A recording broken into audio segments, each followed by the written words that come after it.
नमस्कार दोस्तों। जम्मू कश्मीर के पूर्व मुख्यमंत्री उमर अब्दुल्ला ने अफजल गुरु की फांसी को लेकर बड़ा बयान दिया है। उन्होंने कहा कि संसद हमले के दोषी अफजल गुरु को फांसी देने से कोई मकसद पूरा नहीं हुआ।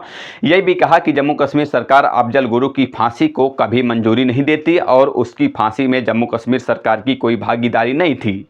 न्यूज एजेंसी एएनआई से बात करते हुए नेशनल कॉन्फ्रेंस के नेता उमर अब्दुल्ला का कहना है कि ये बात दुर्भाग्यपूर्ण थी कि जम्मू कश्मीर सरकार का अफजल गुरु की फांसी से कोई लेना देना नहीं था।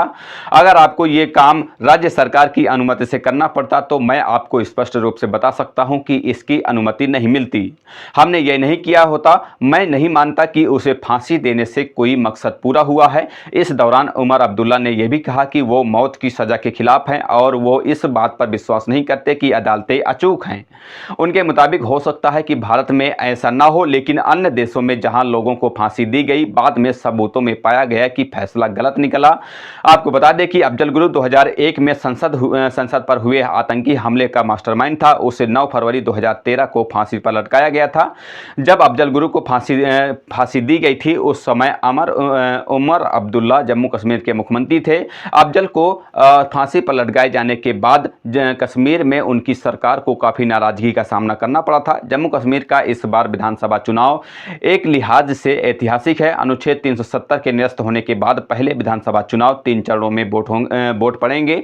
18 सितंबर, 25 सितंबर और 1 अक्टूबर। पहले फेज में 24 सीटों पर, दूसरे फेज में 26 सीटों पर और तीसरे फेज में 40 सीटों पर मतदान होगा। बीते लोकसभा चुनाव में जम्मू कश्मीर की 5 लोकसभा सीटों में से 2-2 एनडीए और इंडिया के पाले में आई थी। 1 सीट निर्दलीय उम्मीदवार ने जीती थी। इससे पहले आखिरी बार चुनाव 2024 में जम्मू कश्मीर में विधानसभा चुनाव हुए थे। तब बीजेपी और पीडीपी ने गठबंधन करके सरकार बनाई थी। 2018 में गठबंधन टूटने के बाद सरकार गिर गई थी। इसके बाद राज्य में 6 महीने तक राज्यपाल का शासन रहा। इसके बाद राष्ट्रपति शासन लागू हो गया। इसके बाद 5 अगस्त 2019 को बीजेपी सरकार ने आर्टिकल 370 खत्म करके राज्य को 2 केंद्र शासित प्रदेशों जम्मू कश्मीर और लद्दाख में बांट दिया। इस तरह से देखें तो जम्मू कश्मीर में 10 साल बाद विधानसभा चुनाव का बिगुल बजा है। बहरहाल इस खबर पर इतना ही। आपकी क्या राय है हमें कमेंट करके जरूर बताइएगा। मिलते हैं किसी नई खबर के साथ। तब तक के लिए बहुत बहुत धन्यवाद। शुक्रिया।